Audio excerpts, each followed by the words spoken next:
Billy here. It is a Monday morning. I am heading back to work. It's been 2 weeks in quarantine.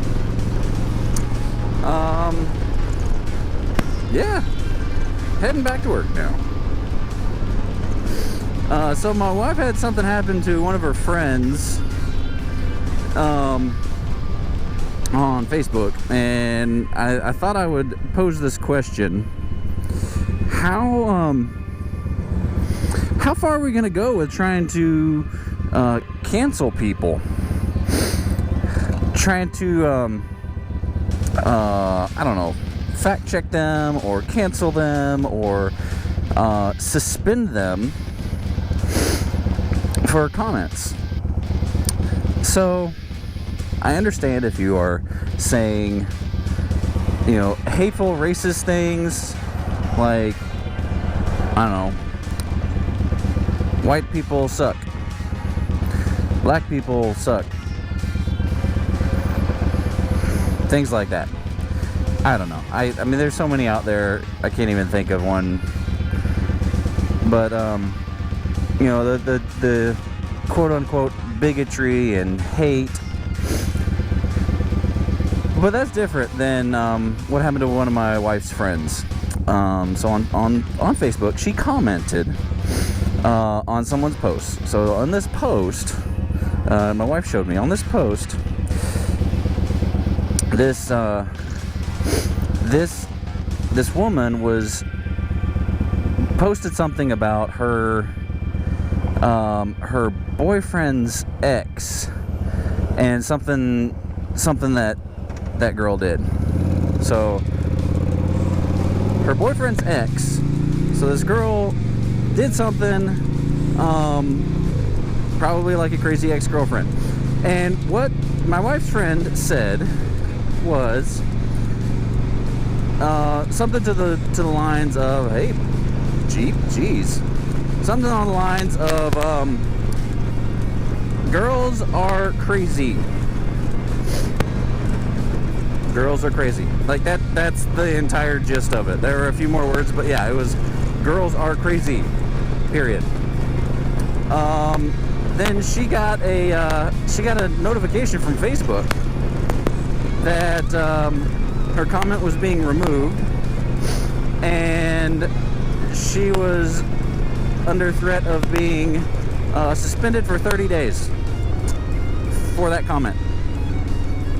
I was like, what? For saying girls are crazy? I was like, are you kidding me? Yeah. Girls are crazy. Guys are crazy. Dogs are crazy. I mean, for crying out loud. If someone does something crazy, I'm gonna say, yeah, you're crazy. That is not hate, and it said, the Facebook thing said, for hate speech, you'll be suspended for 30 days for hate speech. I was like, what?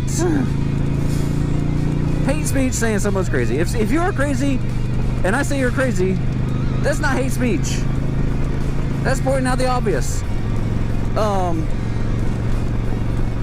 Now, if she had said, you know, she's a crazy, you know, white girl who hates black people, hates Asians, well, no, that's not really hate, because people have told me fighting hate with hate is not hate. I don't know. If she called her white trash, there you go, how about that? White trash. Well, but, see, I haven't seen too many reports on hate against white people, on how that's hate speech. So yeah, so I'm conflicted on this. And I don't know. I don't like the cancel culture, because if you don't like something, turn the channel. If you don't like watching a TV program, if you don't like something on TV, turn it off. Change the channel. If you don't like something on the radio, don't listen to it. If you don't like a book, don't read it. Ooh, there's a hammer in the road. That would suck to run over. It's that simple. I mean, you don't have to cancel it and wipe it off the face of the earth. Just like it's happening with, with people all over. And media labels it as hate. If they say something, they label it as hate, and I'm watching this Jeep. I don't know what they're doing.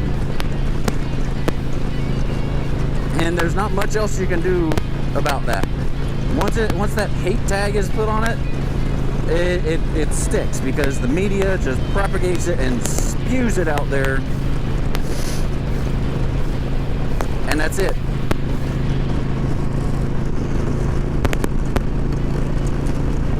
No more. Gone are the days of you are innocent until proven guilty. You are guilty until you can prove yourself innocent, which is not right, is not the American way. Gina Carano was a perfect example. Nothing she said in her statement was anti-Semitic. Nothing she said in her statement was hateful or racist. Come on, shoe caught. She simply said that she was pointing out history. That everything in Germany in the 40s, it didn't go. Everybody was getting along one day, and then the next day, the Jews were being put in concentration camps. It didn't happen that way. It was a slow process over time, sowing hate and division, and saying that Jews are less than people. They are rats. They are what is wrong with the country. That progressed into, we need re-education camps. We need to make sure, oh, my saddlebag's open. They need to make sure that they cannot ruin the country. Sound familiar? Let me fix my saddlebags right quick. Ooh, big log.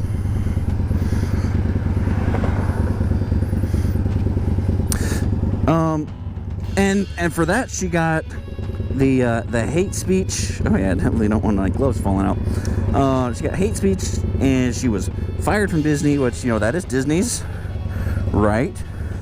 To fire and hire and have represent them who they want.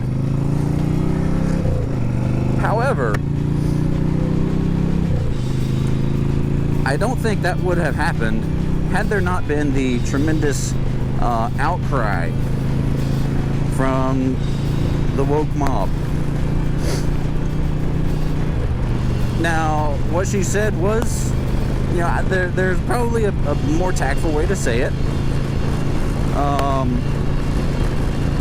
And before you say it was a long history of warnings that you received, I hadn't seen any of that. I have a friend who is in the Hollywood business, so he does, I forget what exactly he does, but he has been involved in projects and other things in Hollywood. So he is very connected, very in the Hollywood scene, and he hadn't heard anything like that. But from what I've experienced along those same lines is, if you have a different opinion than someone on the left, you are labeled a hater just for saying, well, I don't quite agree with that. And I've had that happen to me. Having what I thought was a friendly debate, and just stating my opinions and backing that up with articles that I have found doing my research. Someone said that I was hateful and hurtful. I had deeply hurt this person and their family. I was like, and so I made the comment, okay, we're going to put the debating aside right now.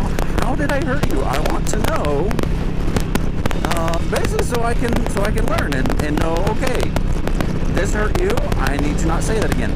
I still have yet to receive a comment, and that was over a month ago. I've had several quote-unquote friends unfriend me and block me on Facebook for commenting on things where, you know, they would post, mainly it's memes, posting these memes that, you know, say if you know, things like, if you vote for Trump, you're a hater, you're a bigot, you're a racist, you're whatever, white supremacist. And basically my comments would say, I don't agree with this statement. And I'm very diplomatic. Yeah, I say, yes, there are bigots and haters and racists and white supremacists out there that voted for Trump. But that does not mean that all Trump voters are white supremacists and bigots and haters and racists and all that. And for those comments, they blocked me. I'm like, see, that's the cancel culture. And sure, like I said earlier, if you don't like the channel, change it. If you don't like what someone said, turn them off. But when did we go to being a people who were so easily offended that we will just ruin friendships? Like, these are some friends that I've had since college. I mean, we hung out together. We went on band trips together. It was, you know, people that I knew, not just Facebook acquaintances. And it's sad that we've come to that. But I'm gonna get off the soapbox because it's been long enough. But y'all, come on. I mean, I feel like I'm saying it more and more lately. Be excellent to each other. I mean, come on. Put yourself in someone else's shoes. Think about what you say and how it makes other people feel. That goes for the left and the right. I have never overtly said something hateful to someone. If they were offended by my comment, they're looking to be offended. And frankly, I've taken a lot of them down. Because, you know, for a couple weeks I was posting, you know, politically charged things where I'd pose a question or make a statement. Hey, that's a different color now. Guess someone bought it. I'd pose a question, make a statement, or you know, do something to start a conversation. And I realized after a couple weeks, it only takes one person to completely derail that, to make it into, you know, to take it into another tangent and spew hatred and division. And then also being reported for hate and bigotry, hate speech on Facebook. And so I said, you know, it's not worth it. I'm done. I'm not doing it. But y'all, be excellent. Come on, be excellent to each other. Bill and Ted had it right. Be excellent. Tuba Billy, signing out. God be with you till we meet again.